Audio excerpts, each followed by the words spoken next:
Chers frères et sœurs, nous rendons grâce à Dieu pour vous. Nous remercions le Dieu vivant pour sa bonté, son amour et sa miséricorde envers son peuple et envers le monde entier. Avant de rentrer dans le vif du message, je voulais avec vous rendre grâce à Dieu qui est le maître de ce monde, celui qui commande ce monde, qui commande les circonstances.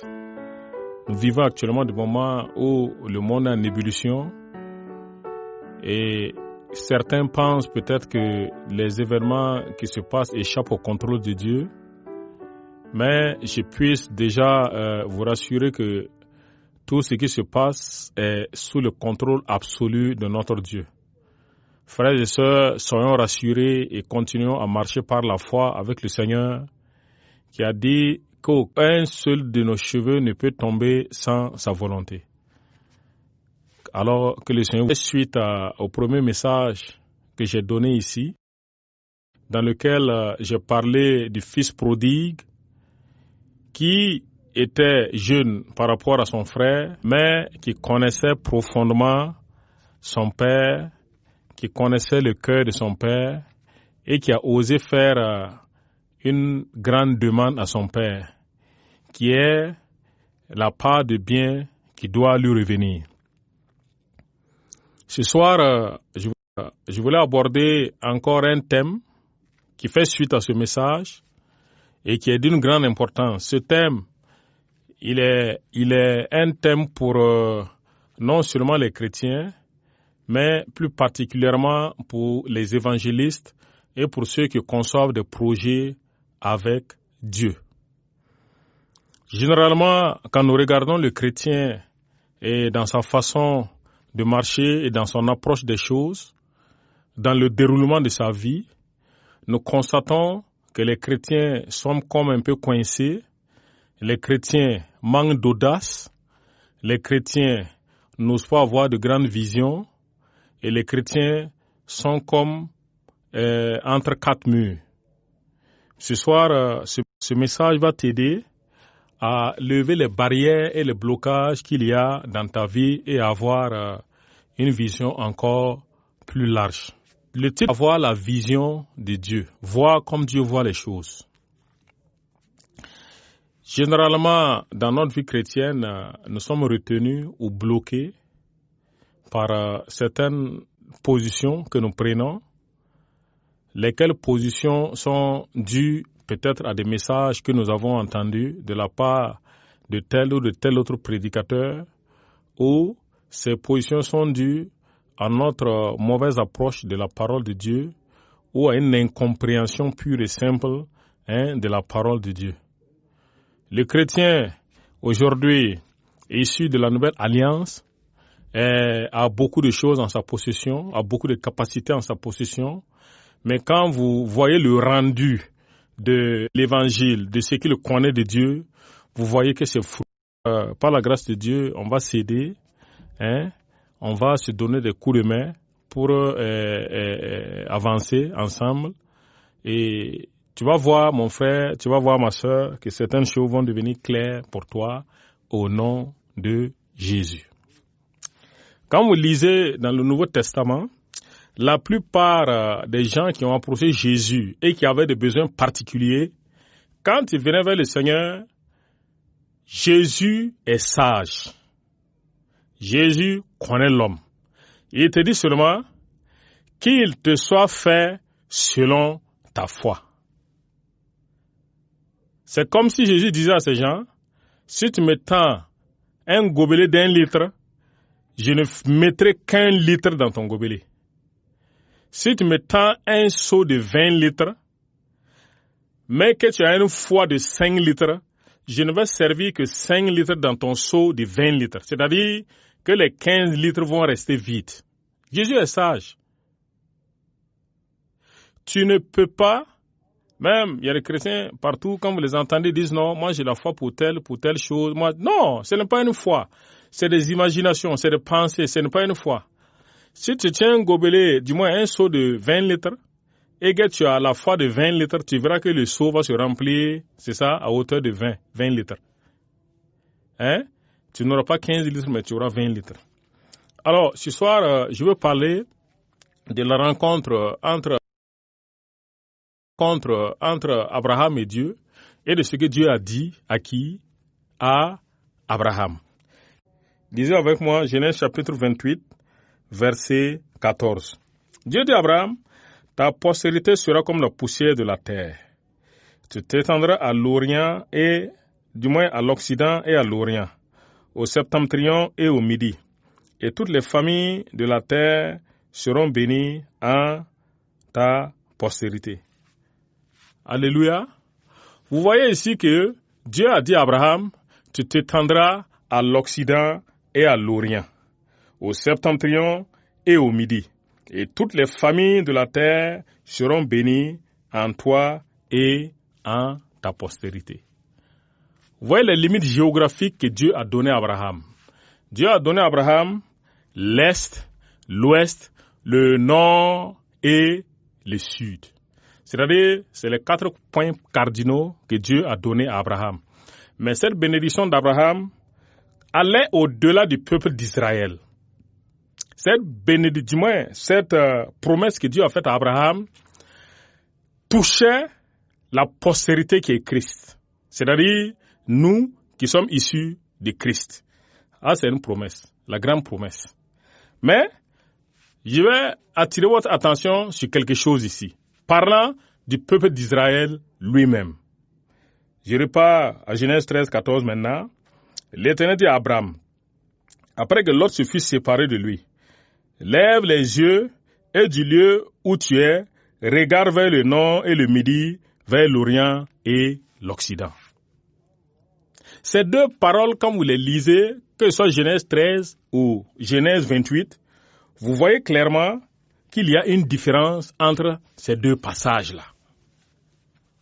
Dieu dit, d'abord, dans Genèse 28, il dit, tu t'étendras. Et dans Genèse 13, il dit, du lieu où tu es. Amen. Regarde. Nous savons tous que la portée de l'œil d'un homme, c'est-à-dire la distance, la longueur, jusqu'où ton œil peut voir là, c'est limité. Ton œil ne peut pas voir au-delà d'une certaine distance. Alors, Dieu dit à Abraham, du lieu où tu te trouves, regarde. Qu'est-ce que Dieu veut dire à Abraham? Dieu dit à Abraham, la foi d'un homme ne peut pas produire au-delà de sa force, de sa capacité. Si ta foi est une foi qui déplace de petites choses, ne la prends pas pour aller confronter à de grandes choses parce que tu vas échouer là-bas. Si ta foi est une foi pour guérir les maux de tête, mon frère, n'essaie pas de guérir, de prier pour quelqu'un qui a le VIH ou bien pour quelqu'un qui a le cancer. Il va mourir. Si ta foi ne peut pas sauver une seule personne, ne va pas chercher à sauver des foules. Tu ne pourras pas. Donc, Dieu a dit à Abraham, du lieu où tu te trouves, regarde. C'est-à-dire, le regard d'un homme est limité. Tu es limité dans ton regard. Et au jour d'aujourd'hui, comme je disais, de regarder avec les yeux de Dieu. Ici, Dieu a dit à Abraham de regarder avec ses propres yeux. Mon frère. Or que, dans Genèse 28, Dieu a dit à Abraham, tu t'étendras. C'est pour dire dans Genèse 28, ce n'est plus les yeux d'Abraham qui regardent, mais c'est Dieu qui détermine maintenant les limites. Et Dieu déterminant les limites s'adresse au-delà du peuple d'Israël, s'adresse à l'Église, s'adresse aux chrétiens, s'adresse à nous. Amen. Dieu s'adresse à nous. Dans Genèse 13, c'est Abraham qui regarde avec ses propres yeux. Mais dans Genèse 28, c'est Dieu lui-même qui détermine les limites. Et regardez, il y a quelque chose d'intéressant ici. Quand Dieu détermine les limites, Dieu parle des limites territoriales du monde. L'Est, l'Ouest, le Nord et le Sud. Mon frère, Laisse Dieu déterminer les limites pour toi. Ne va pas rétrécir ta vision. Ne regarde pas avec tes yeux comme Abraham devait regarder avec ses yeux. Mais laisse Dieu déterminer tes limites. Nous savons tous très bien que Dieu n'a pas de limites. Notre Dieu n'a absolument pas de limites. Face aux projets de la vie, face à tes propres projets, dans ton ministère, évangéliste que tu es, je te demande ce soir, je te demande ce matin, ne regarde pas avec tes propres yeux, ne détermine rien avec tes yeux humains, ne détermine rien avec ton intelligence. Laisse Dieu déterminer les limites pour toi et tu sais que Dieu n'a pas de limites. Dieu n'a pas de limites, mon frère, ma soeur. Dieu n'a pas de limites. Ta vision doit être aussi grande que la vision de Dieu. Tu dois regarder avec l'œil de Dieu. Quand Dieu s'arrête au milieu de la terre et qu'il regarde à droite, Dieu voit jusqu'à la limite de la terre. Quand il regarde à gauche, il voit l'autre extrémité. Quand il regarde devant, c'est encore une autre extrémité que Dieu voit. Dieu est large. Et Dieu t'invite, mon frère, ma soeur, à être aussi large que lui dans ta vision. Sois large, sois ouvert, aie de grandes visions, aie des visions larges, aie des visions étendues. Ose, comme ce jeune frère-là, ose demander de grandes choses à Dieu. Ose dans la prière demander de grandes choses à qui? À notre Dieu. Dieu n'est pas contre ça. Dans Genèse, Dieu a donné une limite territoriale à qui? Au peuple d'Israël. Il a donné les limites du peuple d'Israël. Les limites, c'est ça, non? Territoriales. Ils seront limités au nord par telle chose, à l'ouest par telle autre chose, par l'Euphrate et ainsi de suite. Mais, dans la foi, dans l'œuvre de Christ, il n'y a plus de limites. Alléluia. Nous lisons ensemble dans Romains 4, verset 13. Romains chapitre 4, au verset 13. Qu'est-ce que Dieu dit à Abraham? Pour appuyer Genèse 28, Romains 4, 13 dit quoi? En effet, ce n'est pas par la loi que l'héritage du monde a été promis à Abraham ou à sa postérité. Voyez maintenant la clarté de Genèse chapitre 28. Dieu dit à Abraham, en réalité, dans Genèse 28, j'étais en train de te parler de l'héritage du monde. Je te parlais dans Genèse 28 de l'héritage du monde. Mon frère, quelle est la limite de ta vision? Quelle est la limite de ton projet? Quelle est la limite de ton ministère? Évangéliste. Quelle est la limite de ton ministère? Quelle limite tu as donnée au ministère là? Je t'invite à lire Romains 4, 13. Tu vas voir que quoi? Dieu a promis le monde à qui? À Abraham. Il dit Abraham, l'héritage du monde, je te l'ai promis. Je te promets de te donner le monde. Donc, quand tu fais un projet, tu veux évangéliser, tu veux toucher des zones, mon frère, ne te fixe pas de limites. Aussi loin que Dieu va te donner de voir, regarde avec les yeux de Dieu. Alléluia. Regarde, aie la même vision que Dieu a dans le ministère. Aie la même vision que Dieu a dans le don de guérison. Aie la même vision que Dieu a dans le don de miracle. Aie la même vision que Dieu a dans quoi? Dans la prophétie. Aie la même vision que Dieu a dans l'exercice de ton ministère. Aie la même vision que Dieu a dans ton activité, dans tes projets. Nous lisons encore un autre verset. Où il dit, demande-moi dans Psaume, Dieu t'invite à lui demander. Lisons dans Psaume, chapitre 2, verset 8. Il dit quoi? Demande-moi Et je te donnerai les nations pour héritage, les extrémités de la terre pour possession. Ah! Mon frère, Dieu est disposé déjà à faire quoi? Dieu est disposé à te donner, tu lis avec moi, Dieu est disposé à te donner, dans Psaume 2, verset 8, Dieu est disposé à te donner les nations pour héritage et les extrémités de la terre pour possession.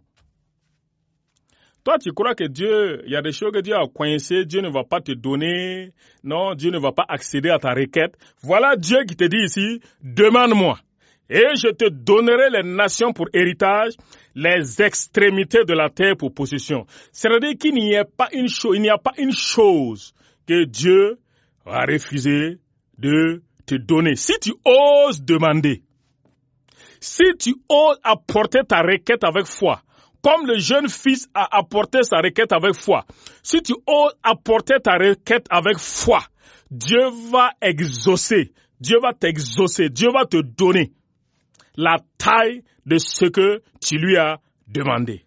Mon frère, ma soeur, demande-moi, et je te donnerai les nations pour héritage, les extrémités de la terre pour possession. C'est Dieu qui a dit ça dans Psaume 2, verset 8. Alléluia, c'est extraordinaire. C'est Dieu qui a dit de demander comme ça. Ne va pas demander seulement un quartier. Ne demande pas seulement ton voisinage. Ne demande pas seulement ta ville. Ne demande pas seulement ton pays. Demande le monde à Dieu. Dieu a dit, demande-moi les extrémités de la terre et je vais te les donner. Les extrémités là. Qu'est-ce que tu as demandé depuis longtemps? Depuis que tu es chrétien. Qu'est-ce que tu as demandé? Tu es allé poliment, gentiment, religieusement devant Dieu avec une certaine modestie. Je ne veux pas déranger Dieu. Non, Dieu t'a dit, demande-moi les extrémités de la terre pour possession. Ose demander là où l'évangile ne peut pas rentrer. Là où les gens essaient de pénétrer en vain. Demande cet endroit à Dieu, Dieu va te faire entrer là-bas. Les milieux politiques, où il y a des hommes d'État qui sont assis, des ministres, des directeurs, des députés, des maires, un milieu difficile d'accès, où il est tellement difficile de dire la vérité. Demande ce milieu à Dieu, Dieu va te faire rentrer dans ce milieu et Dieu va mettre l'évangile dans ce milieu-là. Les gens, ils vont se convertir. Ne limite pas ta vision. Nous sommes actuellement dans le règne de l'esprit.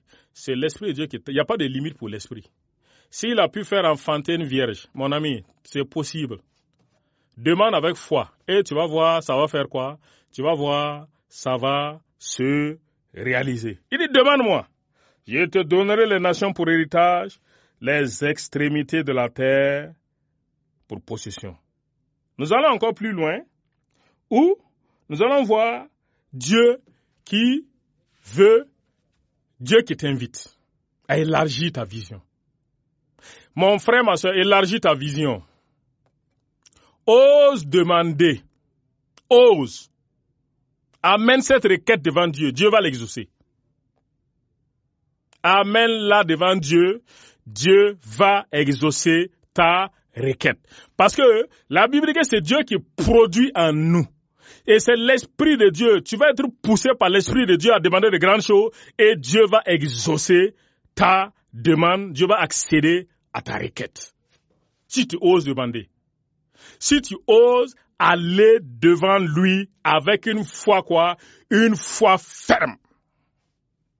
David face à Goliath. Qui pouvait dire que David allait vaincre Goliath? Ben David a osé.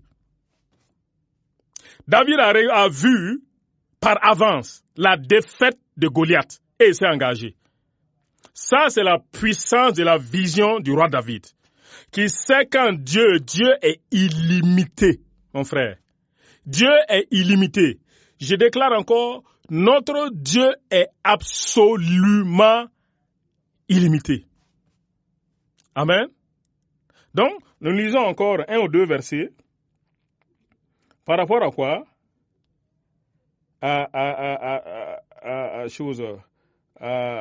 La puissance de la vision.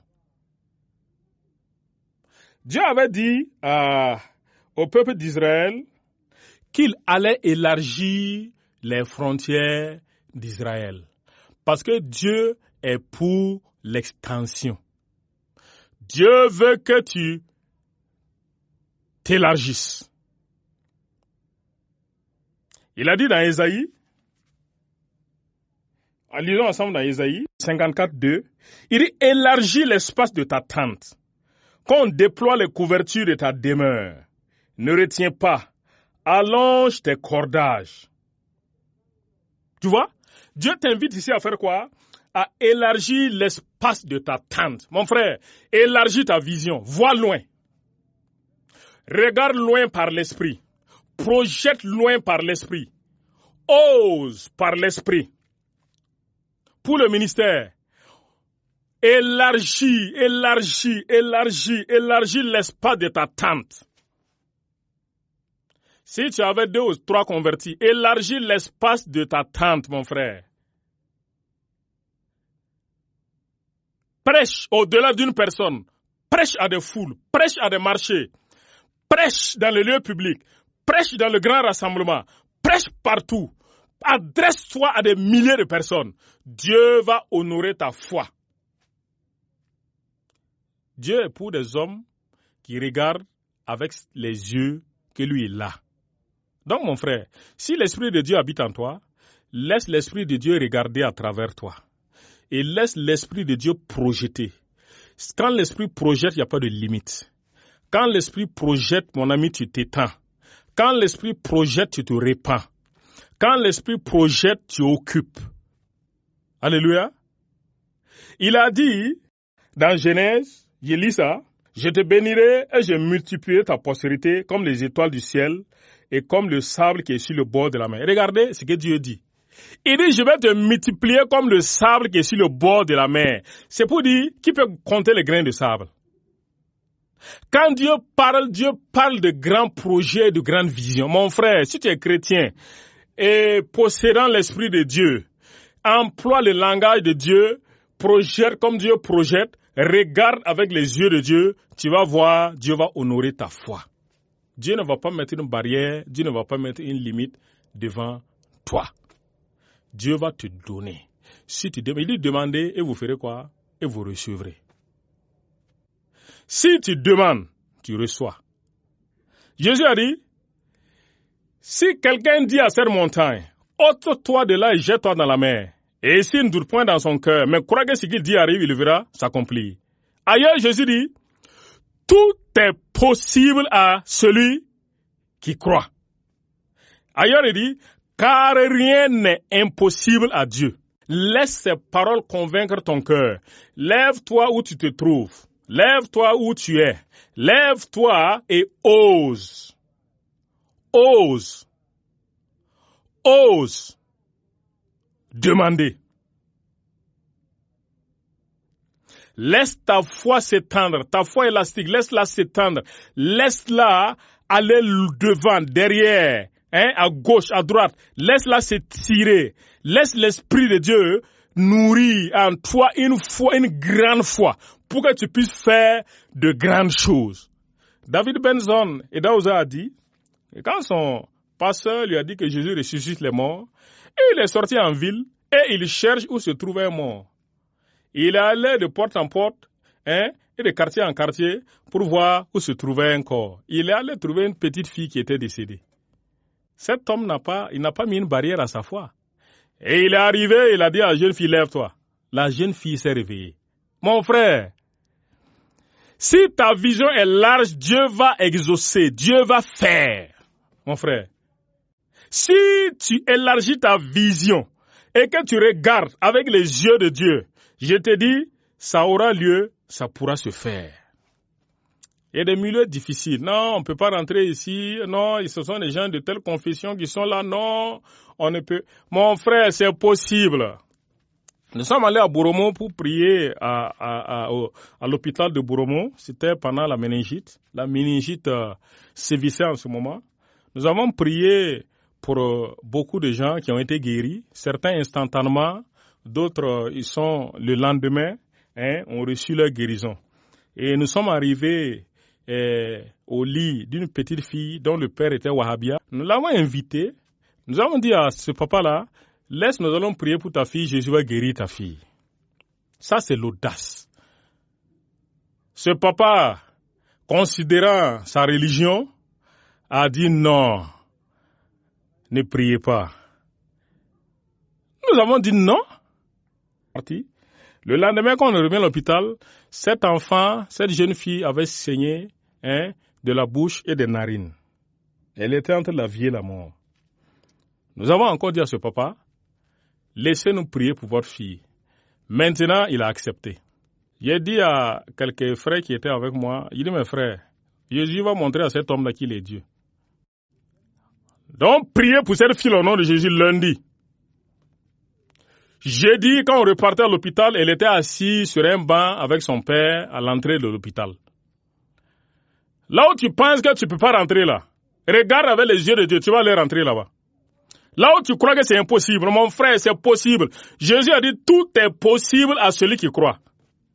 Va rentrer, ça va marcher. Va faire, ça va donner. Prie Dieu qui n'est pas limité.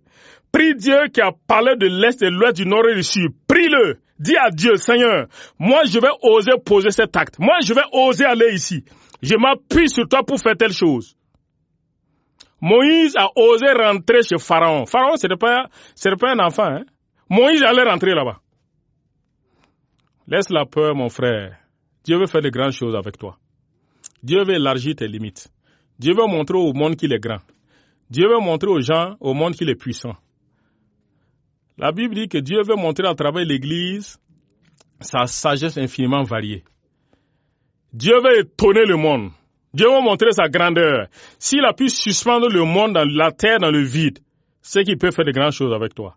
Donc, laisse la vision de Dieu, regarde avec les yeux de Dieu, projette, conçoit, demande, la gloire de Dieu va se manifester dans ta vie. Que le Seigneur te bénisse, que le Seigneur te fortifie. Va de l'avant, que la grâce et la faveur de Dieu soient avec toi, au nom de Jésus. Amen.